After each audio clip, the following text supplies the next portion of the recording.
It's a fantastic day to be a Millennium Exodia player. Not only is the deck finally available in Master Duel, but we also get a brand new support card in the Valuable Book over in the OCG. We will likely see this card as an import in Battles of Legend, at least that's the case for the last 2 years of Valuable Books.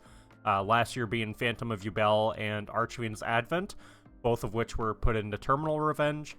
So let's talk about this new support card because it's kind of insane. Soul of Gaia the Fierce Knight. It's a level 6 Earth Warrior, and it's always treated as a Millennium card. The third effect is a hard once per turn, and then it says if there's a level 5 or higher monster on the field, this card can be normal summoned without a tribute. That's huge. Millennium does not utilize a normal summon at all, so this gives the deck a in-archetype normal summon that is like really, really good. Monsters your opponent normal or special summons in attack position have their level increased by 7. Now what this does, by 7, it negates pretty much any Xe strategy. Like, okay, your level 3s are now level 10s, good luck going in your rank 3. Same thing with Synchros, it messes up all the plays that they could do if they summon them in attack position. Now, when this was originally translated, this was not the case. It had said, monsters your opponent normal or special summons have their levels increased by 7.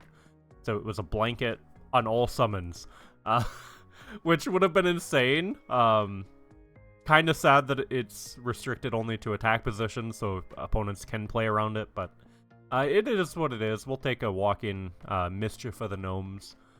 When your opponent activates a monster effect, you can send another face-up level 5 or higher monster card you control to the graveyard. Negate that activation, and if you do, destroy that card. We have an in-archetype monster negate. We have a spell trap negate with the big Exodia. And this says monster card. So say you're Sengenjin, say you're Shield. Say, like, you had to put Lava Golem in your back row for Wedju Temple to search. You can send those from the back row to use this negate. Which is kind of insane. This card does a lot for the deck. Not only is it a negate, it's a normal summon, it's another body that you can search to be able to extend, and it's a floodgate. And there's some more fancy options that you could go with this. But we'll probably talk about those at a later date. I'm really excited for this card to come out. I'm hoping we get maybe 1 or 2 more support cards. I would love another Wedju card or a Wedju Searcher. Because right now we have Wedju Temple and we have Grief Tablet, which is always treated as a Wedju card. That will be coming out in Maze of the Master. So like another Wedju card or a Wedju Searcher would be pretty insane. But now, let's hop on over to Master Duel, okay? Because my favorite deck is finally available in-game. So, Millennium. If you guys haven't played this deck before, this deck is your classic Exodia with a twist. You got your big boss monster here, the Unstoppable Exodia Incarnate. Your goal is to get this guy on field. You may look at the fusion materials, 5 Forbidden One monsters. It's like, okay, well, if I'm fusion summoning into this with the 5 pieces of Exodia, why would I ever do that? I already win if I get those. Yeah, but we have a little tool here called Millennium Ankh, okay? Millennium Ankh says show 5 Forbidden One monster cards from your hand, deck, and or face-up field, then special summon 1, the Unstoppable Exodia Incarnate from your extra deck, then shuffle the face-up monster cards you control into the deck, except Exodia monster cards whose original levels are 10 or higher, and Millennium monster cards. Also, you cannot summon for the rest of the turn. After activation, shuffle this card into the deck instead of sending it to the graveyard. So not only does this recur itself, and there are ways to search this card in the deck, but you get rid of kaijus, you get rid of like opponents' monsters. If you change of heart them for some reason, you can just shuffle them back into their deck. Just, this card is insane. It lets you cheat out your big guy, which there are some weird applications that cheating him out does kind of suck because you can't special summon him back from Banish or Graveyard because he wasn't properly summoned. Because Ankh does not treat it as a fusion summon. Very important to know. But let's kind of talk about this deck. So I've been playing this deck since shortly after Rage of the Abyss came to the TCG with this card, the wonderful Heart of the Blue Eyes. This card does so much, just being the most recent support card aside from the Gaia.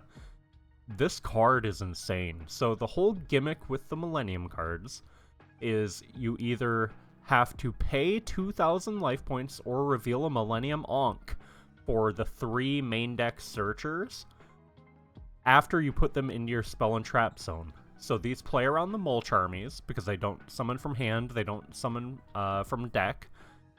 So they get around Mulch armies. They also really play around... this deck plays around Dominus Impulse, which is something you really don't have to worry about in Master Duel yet, but you will in the future. Because say they try to Impulse your Millennium Ankh. There's no hard once per turn on this. The effect, part of the effect is the summoning restriction. And Dominus Impulse negates the effect of the card. So, okay, I'll just activate a second Millennium Ankh from hand. So, Shield, this card, you activate the effect, place it face up in back row, pay 2,000, or reveal a Millennium Ankh in hand to special summon and search. So this can be ashed, this can be ghost ogred. If it's ashed, it'll just stay in the back row. It's the same thing with the Golem, and it's the same thing with the Sengenjin. Golem does the same thing. Show it from hand, place it face up, pay 2,000 or reveal Ankh to special summon it and search. Except this one searches the Wedju Temple, which is a field spell. Sengenjin, though, this is probably the best searcher in the entire deck, because this can get you any Millennium monster. It does the same thing, show it in hand, place it face up, pay 2k or reveal Ankh to special and search. But this searches any Millennium monster. So you could search Shield, you could search Golem, you could search Heart of the Blue Eyes, you could search Millennium, the Moon Maiden, you could search Fiend Reflection if you really want to use that. But you could also search the new Gaia, which is awesome. And then Heart of the Blue Eyes, we'll talk about this. So this is essentially Millennium Shield, except you discard this card to get a Millennium Ankh. So these are your 2 ways to get to Millennium Ankh. And there's so many different ways you can get to it in this deck. So say they Ash Shield. Okay, well, Wedju Temple, place Sengenjin, add Heart, discard, get Ankh. If you were playing Thrust, you could use Thrust to get to Ankh, which is a pretty decent option. I may end up adding 2 of those in the future, but this is just a good beginner build for the deck right now. But yeah, we added the little Super Poly package with Mud Dragon, Garura, Fiendsmith Lacrima. Okay, this card is banned in TCG. However, this is a Super Poly target, 2 Light Fiends. So, keep that in mind. It is valuable. Snake Eyes Doom Dragon isn't really a Super Poly target, but I guess it kind of is, technically. Your main application for this is going to be using 2 monsters in your spell and trap zones to go into this. Yubel. Have to play this because Fiendsmith Yubel is, I think, full power in Master Duel right now. Well, I guess I don't have the main deck Lacrima and the Agnum Day for the Fiendsmith package, but, you know, everybody's on Fiendsmith right now. Yeah, so some of the more interesting choices. So D-Barrier really hurts this deck. Ultimate Slayer really hurts this deck. Dark Ruler No More really hurts this deck. Droplet Send a Monster really hurts this deck. Effect Veiler on our turn, once you summon the big Exodia, really hurts this deck. So we have some alternative boss monsters that you could go into if the situation's right. So we have the BLS Soldier of Chaos, which is a Link 3. If you summon this with a level 7 or higher, Your opponent can't target it with card effects, and it can't be destroyed by your opponent's card effects, so it's just a towers. They have to either swing over it or, like, kaiju it. Really, this does come up quite a bit, so I do always recommend having this card in the extra. Same thing with Psychic and Punisher. Okay, so your deck here, if you go through the 3 Millenniums that make you pay life, you'll be down to 2,000 life points. And Psychic and Punisher, if your life points are lower than your opponent's, he's completely unaffected by opponent's activated effects. And then you could, if you have another monster on field, you pay 1,000, target a monster you control and a card that your opponent controls, banish them both, and then at start of battle, he gains attack equal to the life points difference. So that should be OTK if you get this guy on board going second. What else is pretty solid here? Sorcerer Sebek. This is one that I've kind of struggled with. I don't really go into this too often. However, the life point gain effect is really good because this deck really needs your life points to be as high as possible if you want to fully utilize the Exodia. Because the Exodia, let's pull him up here, can't be destroyed by opponent's card effects. Important. Once per turn, if this card battles during damage calc, you can make this card gain attack equal to your life points. This is why you want your life points to be high, because this guy gets very huge during damage calc. This is on both players' turn, just if he's involved in a battle. So yeah, the main deck Millennium guys paying 2,000 really just affects your end power of your boss monster. So you want to try to keep your life as high as possible unless you're going the Psychic and Punisher route, which you can do with the Sengagen plus a level 3 tuner, like a Ash or an Ogre or a Dogwood. Once per turn when a spell trap card or effect is activated, quick effect, you can negate the activation. Once per turn during the end phase, you can set one Exod or obliterate spell trap from your deck. Once per turn during your standby phase, lose 1,000 life points.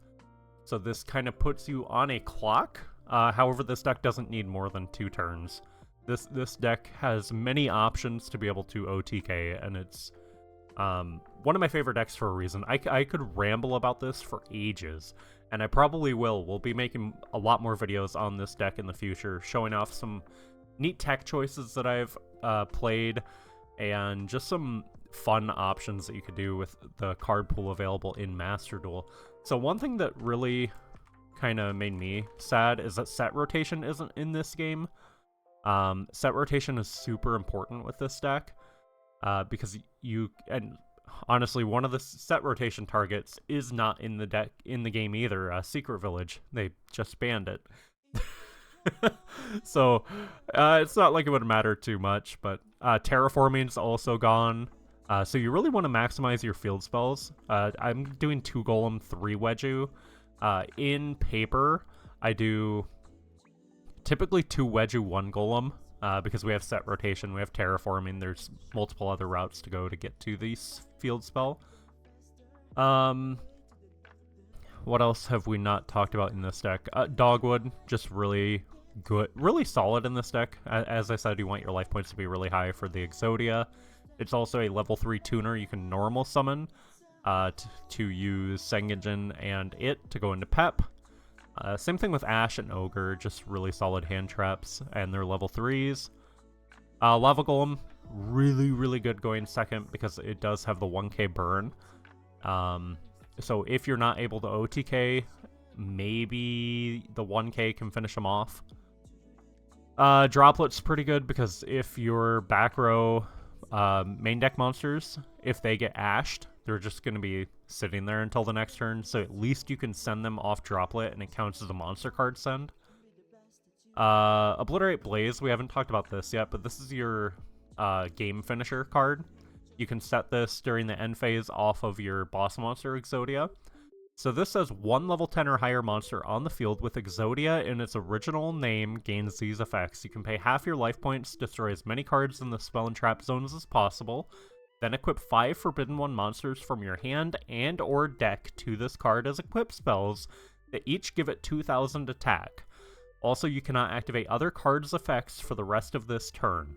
If this card attacks a defense position monster, inflict piercing battle damage to your opponent. So this gives you essentially 10k attack to work with plus piercing, so you should be able to OTK through pretty much anything unless they have Effect Veiler, or double Imperm. But yeah, so if you have this on field, you will likely have an Exodia from turn 1 that lived through turn 2, and then you set this on your opponent's end phase. During your standby phase, you're going to lose 1,000 life off the Exodia maintenance, so you should be around 7 if you haven't paid any life before. And then you pay half, you'll go down to 35. This is a monster effect you have to activate. So this card, all it does is target a level 10 or higher Exodia and give them this effect. You still have to activate this, and since it's not a quick effect, you have to activate it during the main phase on like a open game state. So keep that in mind, and you do need to destroy at least one back row. So if the opponent does not have a card in their spell and trap zones, this does not count field spells, because it says spell and trap zones. You need to have something in your own back row, because this needs to destroy at least one card before it can equip the Exodia pieces. And then all 5 Exodia pieces will be equipped. They have to come from hand, or they have to come from deck. They can't be on field. They can't already be on field from like Wedju, or they can't be normal summoned. So yeah, keep that in mind. This card is insane. Some people cut this, and I'm like, what? I really don't see why you would ever cut Obliterate Blaze. It's insane. Exod Fires of Rage. This is your main set off of the Exodia Fusion. So this card is always treated as an Exod and Obliterate card. If you control a level 10 or higher Exodia monster, destroy all cards your opponent controls. Yes, this is a full board wipe as long as you control the big Exodia. It's insane. Timing this right can stop literally any deck. You just time this right, and they can't do anything more. It's a disgusting card. I always love flipping this. This secondary effect also comes up, so keep this in mind. If this card is in your graveyard, except the turn that it was sent there, you can banish it, then activate one of these effects. Add one Forbidden One monster from your deck or graveyard to your hand. So say you already have 3 pieces in hand, and you have 2 of these in grave. Banish one turn, get the 4th. Banish one in draw phase the next turn, get the 5th. Shuffle up to 5 Forbidden One monsters from your graveyard and or banishment into the deck. So if they get banished off of like Kashtira, face down from deck, you can shuffle them back. If they get banished from Runic, face up banish, you can shuffle them back. If they get milled off of like Tier, you can shuffle them back, because Ankh needs to be able to show all 5 pieces from either face-up field, hand, or deck. It does not include graveyard or banishment, so if one of your pieces gets caught into banish or graveyard, you cannot activate Millennium Ankh to get your big guy out. So this card is super important. I've only ever won with the actual Exodia win con, with the win con of this, with all 5 pieces in hand, one time. I've been playing this deck for, 4 months now? I came extremely close to doing it once at locals. I had everything set up. I had 4 pieces in hand. I opened with 3. And I had the second trap in hand when my hand size was like 6. But I set the damn trap without the Exodia on field, because I'm like, oh, they're playing Lightsworn. They just flipped a Raikou. They have a set. It's probably another Raikou. And it ended up being Ghost Ogre. So the next turn I could have just discarded this for hand size, game mechanics, discard it, and then draw phase, instantly banish it, and add the 5th piece. But yeah, that didn't work out. What else can we talk about here? Oh, there can be only one.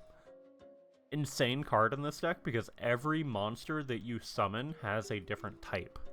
The Shield is a warrior, Golem is a rock, Tengen is Beast Warrior, and the Heart of the Blue Eyes is a dragon, and then your big Exodia is Spellcaster. So if you play just the Millennium guys, and even if you have to go into this, these are all zombie. Pep is psychic. Like, it's really solid in this deck. It turns off a lot of stuff like Tempai, if for some reason somebody's still playing Tempai. Yubel hurts a lot to this because of most of them are Fiends. Same thing with like Fiendsmith. Okay, there can be only one. Nice Fiendsmith engine. Go into Lacrima, go into Desiree, like, good job. Azarune is just here because you can get bodies on field for free to link into Rabbit to set this. Also the hard set, if you get this in hand, is pretty good too. What else do we have in here? Typhon, just good generic card. Cerberus, I might change out Cerberus. I don't really know what for. Maybe Omega. I tried Omega at one point. I didn't really enjoy it. It did not come up. This would be made with a level 3 tuner plus shield. It did not really come up at all, but we may swap out Cerberus, but I feel like Cerberus is pretty good for now. SP is just generically good. You want 3 fusions, mainly when playing against stuff like Kashtira, because if they unicorn, and they can banish 2 of these, one on their turn, one on yours, then you're just kind of stuck. I mean, you have Pep, you have the BLS, but you really want to keep at least one of these Exodias to turn on your trap, your board wipe. But this is kind of a good starting build. With this deck, you don't want your deck count to be 40, otherwise you're going to see the Exodia pieces way too much, and if you don't have Wedge Temple, they're just kind of dead cards in hand, they're brick. So I like playing anywhere between 45 to like 60 even. I have had quite a few 60 card builds that I've really enjoyed. Shifter being at 1 in this game kind of hurts. This deck doesn't utilize Graveyard a ton. So yeah, Shifter being at 1, there's really not too much point in playing that. We may add it just because if we draw it, we draw it. Oh, another thing I did not talk about was Heart of Blue Eyes' secondary effect. If this card's in grave and you successfully activated Millennium Monk this duel and your opponent normal or special summons a monsters that is level 8 or higher or has 3,000 more attack, this is a condition, you can send that monster to the graveyard, and if you do special summon this card, this effect is only once per duel, which is super unfortunate. But yeah, that is super important to keep in mind. We talked about the Gaia at the beginning of the video, the brand new Gaia that just got announced, and how that turns on Heart of the Blue Eyes Send. So this works with stuff like, how do we spell it? Let me just search Fiendsmith. Yeah, Desiree. Desiree is a level 9. And this only negates face-up cards on field. So, good send. But then he gets to send something from our field to grave, which would most likely be this guy. Has a target, though, doesn't it? Yeah, it has a target. So, we'll get into some of the tech choices you can run in this deck in a later video. Like, I've tried so much spice with this deck, and I really enjoy playing it. If you guys want to see more Master Duel content with the Millennium deck, we're going to try to get to Master with this deck. I haven't done a Master grind in ages. I normally just hover around Gold because I don't play the game. But if that's something you guys want to see, if you guys want to see like regular gameplay with this deck, let me know in the comments below. If you guys are new around here, subscribe. I do primarily Market Watch content. However, now that Millennium is in Master Duel, I do want to do some more Master Duel content and maybe just some more TCG testing in general. I primarily play on Omega, so maybe that's something we can do in the future too. This is, by large, my favorite deck. See, we have the full QCRs, just the whole archetype. All QCRs. I do have my 3 Exodia fusions and Root, but I do not have them. But yeah, sorry for the 25-minute video. Hopefully you guys enjoyed the Ramble Fest. I'm very passionate about the Millennium deck. I have been since the very first time I took it to locals, and I went undefeated and won. It was the first time I ever topped a locals, and this deck just has so much flexibility. Like, the main cards that you need in your extra are just the 3 Exodia. And then from there, your options are limitless. You could do a link package if you don't want to play Super Poly and play into D-Barrier. So you could do like Selene, Access Code, that kind of thing. You can play the Super Poly targets. You could play Fiendsmith. You could play Ultimate Slayer. You could play Ghost Reaper and Winter Cherries / Metal Tronus. You could. There's just so many options that you can play with this deck. And I really want to get in and talk about some of these tech options with you guys, because some of them are really low-key and are super insane. So let me know if you guys want more content like this in the future. We can upload hopefully a couple videos a week. I've spent like a month away now. I just haven't been into the Yu-Gi-Oh market. I've been sitting back. My pay got cut at work by like $300 a month. We just adopted 2 cats. I'll show you guys a photo of them. Fuck it, let's pull one up now while we're chatting. But yeah, we just adopted 2 cats here at the end of January. So the pet deposits were pretty insane. It was $400 per pet. Pet rent's only $25 each a month, so that could be worse. But yeah, here are the kitties. So this is Timmy, little black cat, little boy. He's like 4. And then this is Magic. She's a tortie. She's like 2. Just super sweet cats. We got them from the Humane Society. And with my work schedule changing at the beginning of January, my girlfriend and I only see each other for maybe an hour every day after I get home from work. So having the cats just really helps the loneliness and the like quietness of the household. It just adds another lively body. And we fell for 2 of them, so we're like, well, guess we'll get 2. They came out of the same household, so along with like 30 other cats. So we got 2 of them. And yeah, it's been super good. I'm really hoping to get back into the Market Watch side of things and do more of the seller support series for new sellers on Whatnot and TCG Player. So who knows? I still need to put up my Stampede video. I started recording that, but I don't think I ever finished.